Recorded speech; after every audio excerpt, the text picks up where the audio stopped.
Thank you so much. My name's Osman Toure, and I came from Kiang, provincial Gambia. So I started my schooling career in Kiang, and that is how I moved to the Combos for my high school. And basically, in 2016, I graduated from grade 12 and then started pursuing a degree in the university in the same year. A major in development studies and graduated in 2019. So basically, I did an interview with one of the Gambia's finest, I can say, who is Juliet, and we spoke about Pan Africanism and the need for Africa to focus on its reality for its development trajectory. So after this interview, it went viral, and then people appreciated the video and the content, the message that it carries. So I was awarded scholarship to study in various countries around the world. So I decided to make the choice of going to Rwanda in one of its prestigious university, of course, to pursue a degree in community development, at least to enable me to understand some of the development models that they have been able to use in order to be where they are today. Thank you.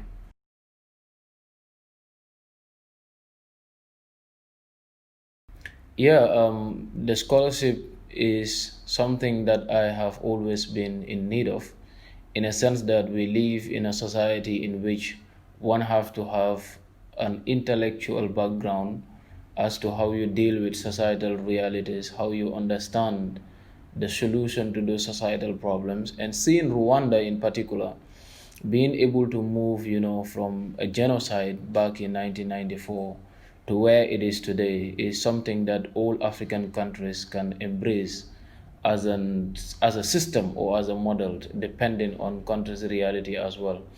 So the degree, it is academia, of course, but also the environment in where I yearn to take this degree from, that is Rwanda, is going to help me a lot in understanding those societal issues. How do you channel individuals, differences? How do you put in individuals' diversity into something that is going to be a unique development model?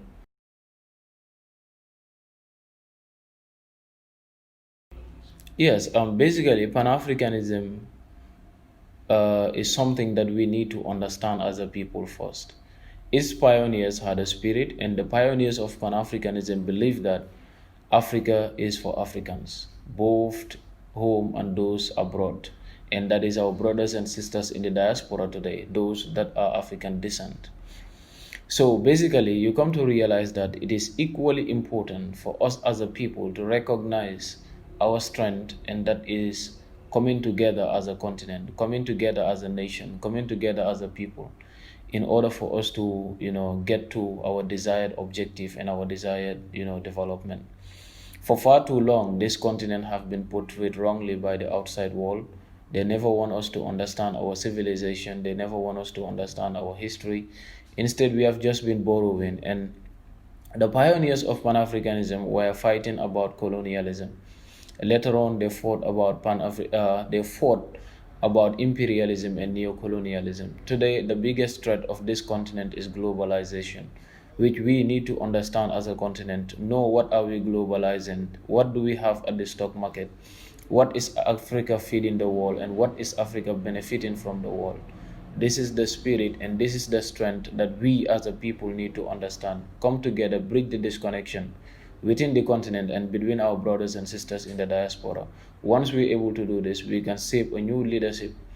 Individuals whose whole objective and interest will be to see the prosperity of this continent and the prosperity of the people of this continent.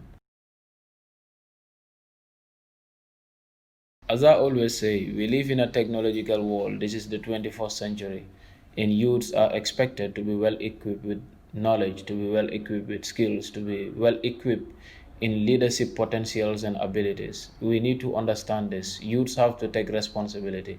We are not the future leaders, we are the leaders of today. So once we understand that, we should be able to venture into issues that are going to take us to where we desire as a people. So youths of the Gambia, youths of Africa have to realize this in them. We have been exploited a lot, and it is high time for us to rethink about what our stand is to this world. We are the actual people who control the world, but because we are not united as one, we cannot realize this power in us. But once we are able to come together as youths, once we are able to come together to take in responsibilities, once we are ready to equip ourselves with knowledge, to equip ourselves with the skills, we will be the driving wheel of the African agenda. Okay.